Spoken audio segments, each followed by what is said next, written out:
उधर बागेश्वर धाम के चमत्कार के ऊपर सवाल खड़े हो रहे हैं। लोगों के मन की बात जान लेना कोई चमत्कार नहीं बल्कि एक कला है, ये लोग कह रहे हैं। लेकिन बाबा इसे कला नहीं मानते। उन्होंने इसे कला के नाम देने वालों को जवाब दिया है। बागेश्वर महाराज का कहना है कि लोगों का दिमाग पढ़ने वाले माइंड रीडर सिर्फ अपने सामने खड़े लोगों का दिमाग ही पढ़ सकते हैं, जबकि वो भीड़ में मौजूद किसी भी इंसान की कुंडली उसके सामने आने के पहले ही लिख देते हैं। कला वाला व्यक्ति को माइंड रीडिंग करने के लिए सामने चाहिए, उसके बाद उसको क्लू चाहिए, इसके बाद वो बताएगा। बागेश्वर बालाजी के दिव्य दरबार में आज तक जितने भी एक्सपोज किए हैं लोगों ने, ये अभी का जो दरबार हुआ, बिफोर टाइम पर्चा लिखकर रख दिया जाएगा।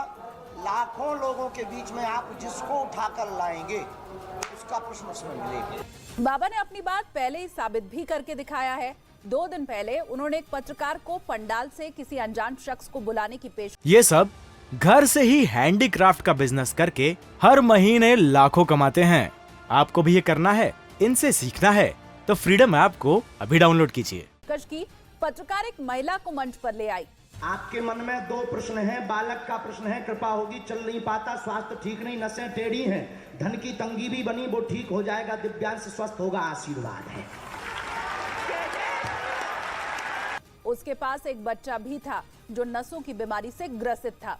बाबा ने उस महिला के मंच पर आने के पहले ही उसकी समस्या के बारे में सब कुछ लिखकर पर्चा रख दिया था। और वहीं समाजवादी पार्टी के नेताओं के रामचरितमानस के ऊपर दिए गए विवादास्पद बयानों के बाद सियासत गर्मा गई है।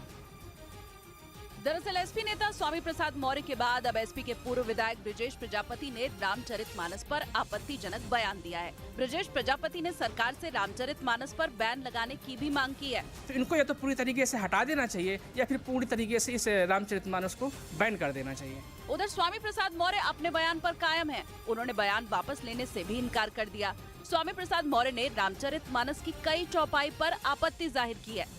आज भी मैं उस पर कायम हूँ। समाजवादी पार्टी के नेताओं के इन बयान पर देश भर के साधु संतों ने नाराजगी जाहिर की। वहीं खबर ये भी है कि एसपी अध्यक्ष अखिलेश यादव भी एसपी नेताओं के इन बयान से खफा हैं और उन पर एक्शन लिया जा सकता है।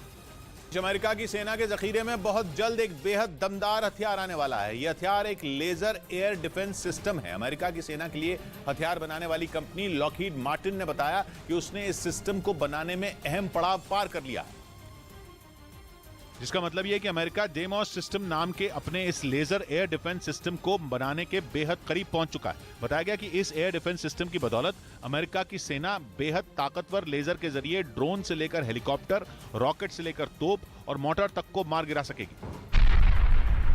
50 किलोवाट क्लास का ये लेजर सिस्टम अमेरिका की स्ट्राइकर बख्तरबंद गाड़ी पर फिट किया जा सकता है और स्ट्राइकर बख्तरबंद गाड़ी बर्फ, कीचड़ और रेत हर तरह के रास्ते पर दौड़ सकती है। यानी हर तरह के इलाके में स्ट्राइकर बख्तरबंद गाड़ी पर लगा डेमोस सिस्टम अमेरिका के कवच का काम करेगा।